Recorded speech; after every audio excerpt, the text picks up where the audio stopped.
2014-তে নরেন্দ্র মোদী প্রথমবার প্রধানমন্ত্রী হওয়ার পরে ঘোষণা করলো যে সমস্ত বিজেপি নেতাদের বয়স 75 বছরের বেশি তারা আর ইলেকশন খেলবে না, তারা মার্গদর্শক মণ্ডলীতে চলে যাবে। তো একটা মণ্ডল গঠন করলো, মার্গদর্শক মণ্ডল মানে শিক্ষক মণ্ডল। মার্গদর্শক মানে রাস্তা দেখানো, যে রাস্তা দেখাবে, জ্ঞান দিবে, ভুল শুদ্ধ বলবে, কি করা যায় না করা যায় সেগুলো বলবে। তেমন একটা মণ্ডল গঠন করবে। সেই মণ্ডলের মধ্যে কারা কারা ছিল? বিজেপির যে পুরনো লিডারগুলো, এল.কে. আদবানি, যশবন্ত সিনহা, এই শ্রেণীর নেতারা। তে ভালো, মার্গদর্শক, রাস্তা দেখাবে, গুরু বিলে মানবে। কিন্তু গুরু তো দূরের কথা, ছাত্রও এদেরকে মানে নাই মোদি। 10 বছরের মধ্যে একটা কথাও জিজ্ঞাসা করে নাই, কোনো অফিসিয়াল ডিসকাশন হয় নাই যে তারা কি সিদ্ধান্ত করবে, কোনো বিষয়ে তাদেরকে জিজ্ঞাসা করা হয় নাই। বরঞ্চ তাদেরকে একবারে রাজনীতি থেকে বিদায় দেওয়া হয়েছে। এল.কে. আদবানি, ওনার যে এমপি সিট আছিল গান্ধীনগর, সে সিটটাও নেওয়া হয়েছে, টিকিটও দেওয়া হয় নাই ওনাকে ইলেকশনে লড়ার জন্যে। সেখান থেকে এমপি হইল অমিত শাহ গান্ধীনগর থেকে। যশবন্ত সিনহার কথাও তাই। আর 75, মোদির বয়সও তো এখন 73 বছর হয়ে গেছে। তো 2 বছর পরে মোদিরও রিটায়ার নেওয়ার কথা, 2 বছর প্রধানমন্ত্রী থাকতে পারবে। কিন্তু সেটা কোনোদিন হবে? মোদি সেটা ভাবছে? জীবনেও না। মোদি ভাবছে আমিও প্রধানমন্ত্রী থাকবই। আর ওনার তো ইলেকশনে লড়ার কথা ছিল না এইবার। ওনার বয়সও তো 75 পার হয়ে যাবে 2 বছর পরে।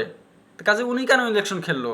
আর খেলছে যাক, 2 বছর পরে তো আর খেলতে পারবে না, 2 বছর প্রধানমন্ত্রী থাক, তারপরে যে উনি মার্গদর্শক মণ্ডলীতে চলে যাবে। এটা হবে? কোনোদিনও না। তে বাকি বিজেপি লিডারদের কথা যদি এই ধরনের হয়, মার্গদর্শক মণ্ডলীতে চলে যায়, তাহলে মোদি কেন চলে যাবে না? তে মোদির আসলে ওই পলিসিতে কিছু করে নাই। মার্গদর্শক মণ্ডল মানে বসিয়া রাখা মণ্ডল। তা মোদি করে একটা, কিন্তু বলে আর একটা, ভিতরে একটা, বাইরে একটা। মোদি আর আদবানির সম্পর্ক অনেকই খারাপ ছিল, এখনো খারাপই আছে।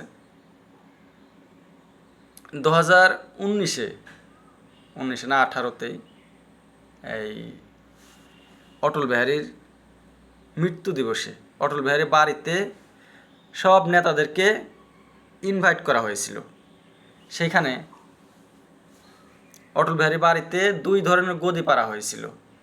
একটা বালিশ নিচে রাখা হয়েছিল, আর তার থেকে কিছু দূরে সোফা সেট রাখা হয়েছিল। সেই সোফা সেটের মধ্যে প্রথম থেকেই বসেছিল স্পিকার সুমিত্রা মহাজন, এল.কে. আদবানি, ওনার মেয়ে ডক্টর মনমোহন সিং, যারা আগে গেছে তারা ওইখানে বসেছিল। কিন্তু মোদি গিয়ে করলো কি, নিচে গিয়ে বসলো। আচ্ছা, মোদি যদি নিচে বসবে তাহলে উপরের সিটগুলো কার জন্য রাখা হয়েছে? মোদি যদি ফ্লোরের মধ্যে বসবে, বালিশে বসবে, সোফা কাদের জন্য রাখা হয়েছে? সোফা প্রধানমন্ত্রী রাষ্ট্রপতির জন্য রাখা হয়েছে। তো উনি তো বসেছিলই, মোদি তো বসেছিলই নিচে। রাষ্ট্রপতি, উপরাষ্ট্রপতি ভেঙ্কাইয়া নাইডু, রামনাথ কোবিন্দ, এদেরকেও নিচে নিয়ে গেছে টেনে। তে রাষ্ট্রপতি, উপরাষ্ট্রপতি, প্রধানমন্ত্রী ইরা যদি নিচে বসবে, মাটিতে বসবে, আচ্ছা সোফা কাদের জন্য রাখা হয়েছে? হ্যাঁ, তো এই জায়গায় কিছু কথা আছে। আর মোদির চেহারা এত খারাপ হয়ে গেছিল আদবানির দেখে, তার মানে যেখানে আদবানি বসে থাকবে সেখানে মোদি যাবে না। গুরু বলে, মার্গদর্শক, যেখানে শিক্ষক থাকবে সেখানে তো ছাত্র যাওয়া উচিত না।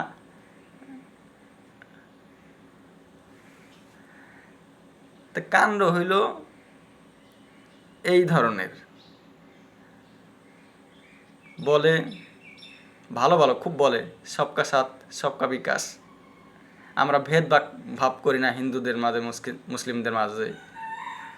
নিজে বলে মুসলিমকে গালি দাও দেশে বলে, আবার বিদেশে গিয়ে বলে, ভারতের বাইরে গিয়ে অন্য ধর্মকে শিখায় নেতাদেরকে যে সব ধর্মকে সমান চোখে দেখবে।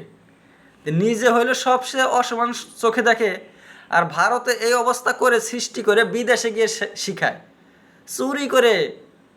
কত কত চোর আছে না, চুরি করে করে বলে এই চোর আইছে গো, চোর আইছে গো, চোর আইছে গো।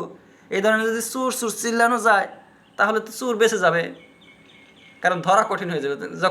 যখন চিল্লাবে তখন চোরকে তো আর মানুষ চোর বলে ভাববে না। তো এই যে নিজে চোর, সেই চুরি ঢাকার জন্যে মোদির এই ধরনের কাণ্ড কীর্তিগুলো করতে হয়। তে এমন ভণ্ড নেতা আসলে কোনো জায়গায় নাই। ধন্যবাদ।